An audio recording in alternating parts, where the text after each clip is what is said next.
Hi friends, welcome to Vennila சேட்டு family. இது நாங்கள் நவகிரக கோயிலுக்கு போயிருந்தோம் அப்போ எடுத்தது. இது இது உப்புளி அப்பன் கோவில். உப்புளி அப்பன் கோவில் இதுதான், இது பெருமாள் கோவில், உப்புளி அப்பன் பெருமாள் கோவில் ஃப்ரெண்ட்ஸ். இது பாருங்கள் எவ்வளோ நல்லா எடுத்துகிட்டு வந்திருக்கோன்னு பாருங்கள் ஃப்ரெண்ட்ஸ். உப்புளி அப்பன் கோவிலில் யானை இருக்குது. இது யானை, இது அனுமார் சிலை இருக்குது.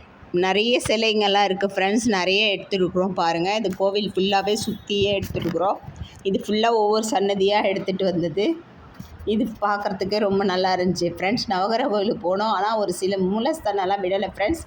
அதனால் அதெல்லாம் எடுக்க முடியல. இது பாருங்கள், ஒவ்வொரு சன்னதியாக கோவில் பிரகாரம், வெளி பிரகாரம் மட்டும் எடுத்துருக்கோம் ஃப்ரெண்ட்ஸ். வெளி பிரகாரத்தை மட்டும் எல்லோரும் பார்த்துட்டு இது பார்த்துருக்கோம் ஃப்ரெண்ட்ஸ். இது பாருங்கள். பிடிச்சா லைக் பண்ணுங்கள், ஷேர் பண்ணுங்கள், கமெண்ட் பண்ணுங்கள், சர்ப்ரைஸ் பண்ணுங்கள். நிறைய பேர் சர்ப்ரைஸ் பண்ணாதே பார்க்குறீங்க ஃப்ரெண்ட்ஸ். சர்ப்ரைஸ் பண்ணிவிட்டு பாருங்கள் ஃப்ரெண்ட்ஸ். இதே மாதிரி நிறைய வீடியோக்கள் போடுறேன் ஃப்ரெண்ட்ஸ். பிடிச்சா லைக், சர்ப்ரைஸ் பண்ணுங்கள். ஓகே ஃப்ரெண்ட்ஸ், பாருங்கள். இது எல்லாம் பாருங்கள், ஃபுல்லாக சுற்றி இதுதான் ஃப்ரெண்ட்ஸ். எல்லாமே உப்புளியப்பன் கோவில், பெருமாள் கோவில் ஃப்ரெண்ட்ஸ். உப்புளியப்பன் இது குளம் ஃப்ரெண்ட்ஸ். இது குளத்தாண்ட இருக்குது. எவ்வளோ பெரிய குளம் பாருங்கள் ஃப்ரெண்ட்ஸ். இது இவ்வளோ பெரிய குளம் ஃப்ரெண்ட்ஸ். இது கீழே இறங்கி வர்றது ஃப்ரெண்ட்ஸ். பாருங்கள் எவ்வளோ பெருசு.